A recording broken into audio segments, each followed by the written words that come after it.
Lorena TV était toute la journée au complexe de Bétange à Florange pour suivre l'événement du collectif Jeunes CGT.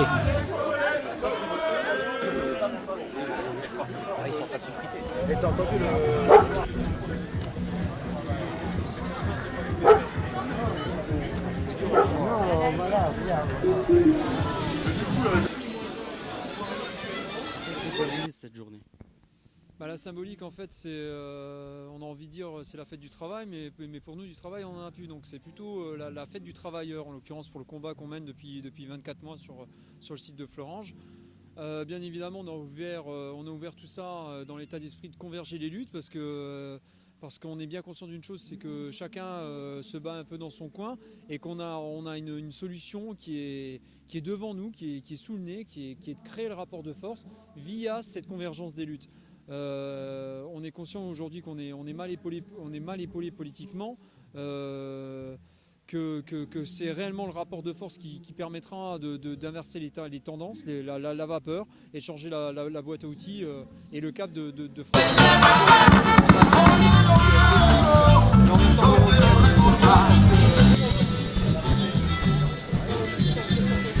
C'était important symboliquement. Alors pour nous, la CGT Ford, parce qu'on fait partie aussi de ces boîtes qui résistent contre les fermetures et contre les menaces sur nos emplois.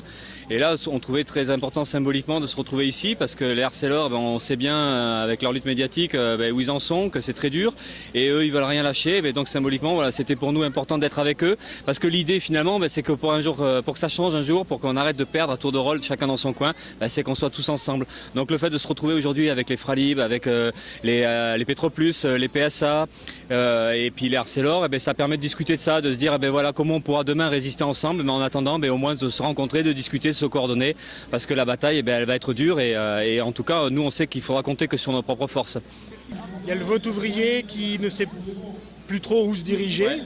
Il faut se bouger là. Ouais, ça en rajoute à l'inquiétude qu'on a, parce que la démoralisation, l'impuissance, l'écœurement, ça débouche sur des sentiments qui sont plus du tout, qui correspondent plus du tout à ceux des opprimés. Effectivement, il y a des votes, en tout cas des intentions de vote, qui se tournent de plus en plus vers des partis qui sont les plus hostiles au mouvement ouvrier. Donc c'est des paradoxes qu'on a aujourd'hui. C'est comment on s'en sort. Et c'est vrai que l'issue aujourd'hui, c'est soit le mouvement ouvrier relève la tête, se reconstruit et retrouve la pêche pour se battre.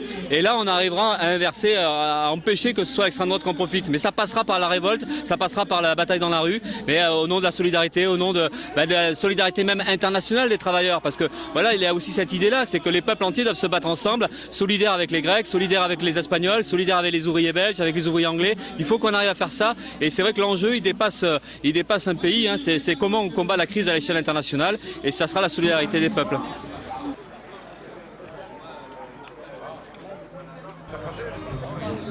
L'utilité d'une journée d'aujourd'hui, c'est bien entendu la convergence des luttes. Nous, on est sur l'organisation d'initiatives de cette nature-là, pour faire en sorte que toutes les luttes qu'il y a de partout dans toute la France, et elles sont nombreuses, on arrive à converger tous ensemble avec une plateforme commune de revendication pour pouvoir se mettre ensemble et lutter ensemble, parce qu'il n'y a que tous ensemble qu'on arrivera à faire bouger à la fois les lignes politiques pour ceux qui sont au gouvernement et les lignes patronales pour nos patrons qui sont en face de nous. Pour nos auditeurs, où en êtes-vous actuellement dans votre combat? Alors où on en est, c'est compliqué de le faire très court, mais bon, on en est aujourd'hui, c'est le 946e jour de lutte pour le maintien de l'activité industrielle et de nos emplois. On a face à nous un groupe, une multinationale, Unilever, qui fait des milliards de bénéfices. En 2010, 4,6 milliards d'euros de bénéfices nets, 2011, 4,6 milliards d'euros de bénéfices nets, et 2012, 5 milliards d'euros de bénéfices nets. Donc une entreprise qui est loin d'être en difficulté.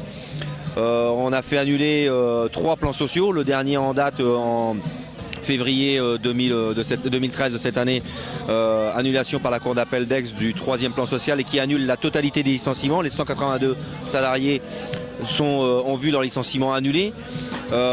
Malgré ça, on a face à nous une direction qui fait comme si de rien n'était, et qui s'est permis la semaine dernière d'envoyer les documents aux salariés pour aller s'inscrire au Pôle emploi. Donc on alerte l'administration, on a été les voir, ils ne comprennent pas, ils ne sont pas d'accord avec eux. On alerte le gouvernement, Arnaud Montebourg qui suit notre dossier, qui nous dit on fera appliquer la loi. On a de nouveau écrit, ça fait la 3e fois qu'on en écrit là, sans réponse du président de la République, qui pendant la campagne électorale nous avait dit être à nos côtés en tant que candidat, il sera à nos côtés en tant que président. Donc voilà, on attend que là, il y ait des choses fortes qui se fassent et des décisions fortes qui soient prises par le gouvernement. On ne peut pas d'un côté avoir un gouvernement qui vient nous expliquer qu'il ne peut pas faire passer la loi sur l'amnistie des syndicalistes qui luttent pour maintenir l'emploi parce que c'est cautionner une certaine forme de violence. Et nous, on a affaire à un groupe Unilever qui exerce la violence sur les salariés, notamment en refusant d'appliquer une décision de justice. Là, il faut que le gouvernement il nous explique s'il reste silencieux, ça veut dire qu'il cautionne cette violence-là. Votre présence ici aujourd'hui à Florange. Ça nous a paru indispensable. Déjà, on nous a invités, donc on est tous dans des luttes communes pour défendre tous notre emploi, nos sites, notre industrie. Donc l'industrie française, déjà, si on ne la sauve pas, qu'est-ce qu'ils vont faire nos enfants demain? Qu'est-ce que nous on va faire? C'est important de garder notre bastion d'industrie en France. C'est quelque chose qui crée de l'emploi, de la richesse pour le pays. Et s'il n'y a plus d'industrie, le pays va vite mourir, quoi. Il y a beaucoup d'entreprises qui sont en lutte aujourd'hui. Oui. On a l'impression que finalement, vous êtes tous dans la même galère. Bien sûr qu'on est tous dans la même galère. On est tous là pour sauver nos emplois. Ça, c'est indispensable. Je veux dire, le gouvernement nous parle de contrats de génération. C'est bien, sauver les emplois déjà existants. Avant de mettre les gens au pôle emploi, il faut sauver nos emplois. Et si on se bat, nous, on n'est pas là pour se battre contre les gouvernements successifs. On est là pour défendre notre outil de travail. Nous, en l'occurrence, c'est la raffinerie de Petite Couronne. C'est le raffinage, mais ça va bien au-delà. On a Unilever qui est là, les Fralib, PSA, Ford.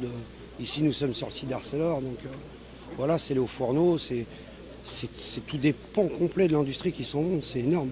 Ça reste des conflits, on va dire, tout ce que vous venez de citer, ça reste des conflits emblématiques, on va dire, des difficultés là, de la société là voilà, on est venu actuellement. avec la famille Yvon, là, qui a un petit souci de santé, donc qui disait que notre lutte, elle n'est pas plus remarquable qu'une autre, elle a peut-être été plus remarquée. Parce que nous, on a bénéficié également, on est la seule qui a fait venir tous les candidats à la présidentielle, hormis Marine Le Pen.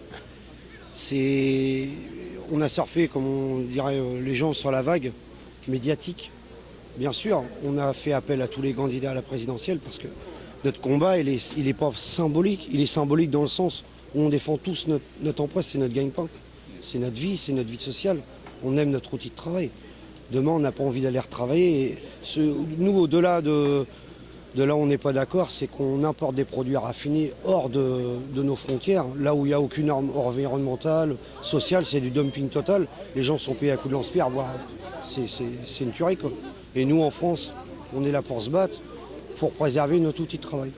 Le fait d'être là ensemble aujourd'hui, qu'est-ce que ça peut apporter? C'est la fraternité. Ça prouve que quand on est tous solidaires, main dans la main, on peut apporter beaucoup plus de choses que chacun dans son coin. L'individualisme, ça n'a jamais payé. C'est le collectif qui paye. Mais au-delà de la fraternité?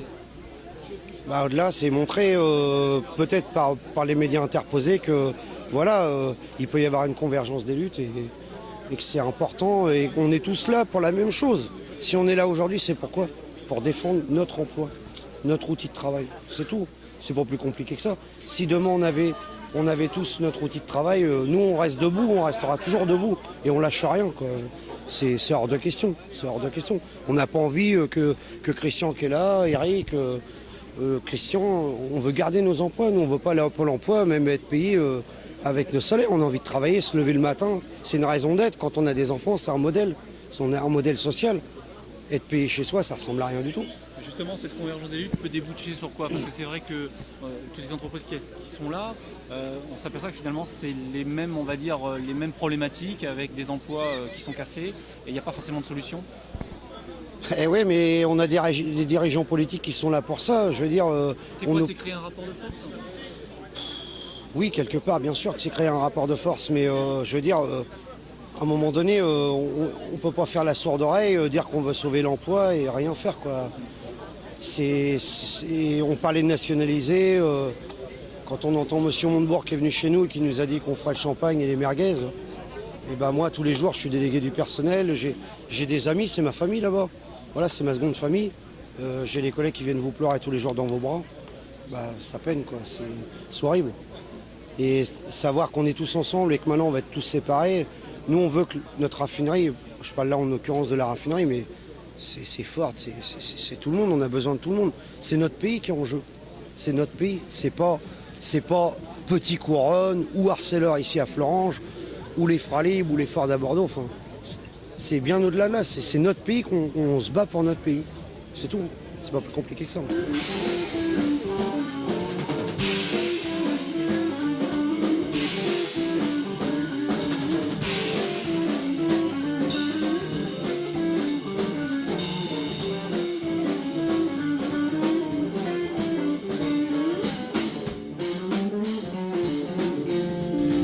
On est ici parce qu'on se sent concerné, non? On se sent concerné parce que c'est juste de l'humain, c'est juste de... Voilà, c'est juste être proche à un moment, quoi. On avait peut-être le sentiment médiatique, le 1er mai était quelque chose d'un peu désuet, passé de mode. Là, on a un festival des usines en lutte, donc c'est vraiment pas le cas. On a l'impression que c'est plus que jamais quelque chose de nécessaire. Ouais. Je trouve toute cette réunion humaine tout à fait pleine, tout à fait ronde et chaude. Et bon, c'est sûr qu'il y a beaucoup de... C'est sûr qu'il y a des gens au fond de leur cœur, là, qui ont des soucis conséquents pour demain, quoi.